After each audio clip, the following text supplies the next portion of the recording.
බුදුරජාණන් වහන්සේ වදාලා මේ ජීවිතේ කවුරු හරි කෙනෙක් ක්‍රෝධෙන් තරහෙන් වෛරෙන් හිටියොත් එම එයා මරණින් මත්තේ කෙලින්ම යන්නේ නිරයට කිව්වා.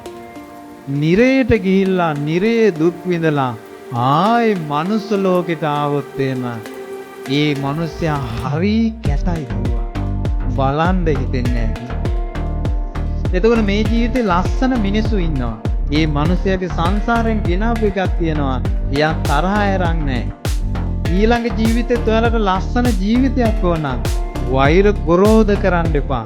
මෙස්සිතෙන් හිත පුරව ගන්න. මෙස්සිතෙන් හිත පුරව ගන්න.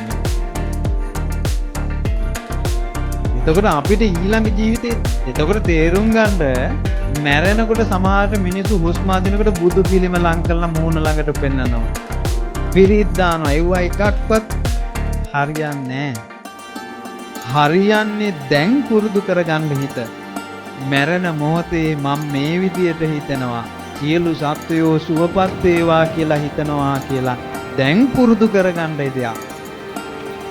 මරණය ඔයාලට මේ ජීවිතේ ප්‍රශ්න නැහැ. ඔයාලගේ ප්‍රශ්නේ පටන් ගන්න ඊළඟ ජීවිතේ. ඔයාලට මේ ජීවිතේ කැම බීම හිග නැහැ.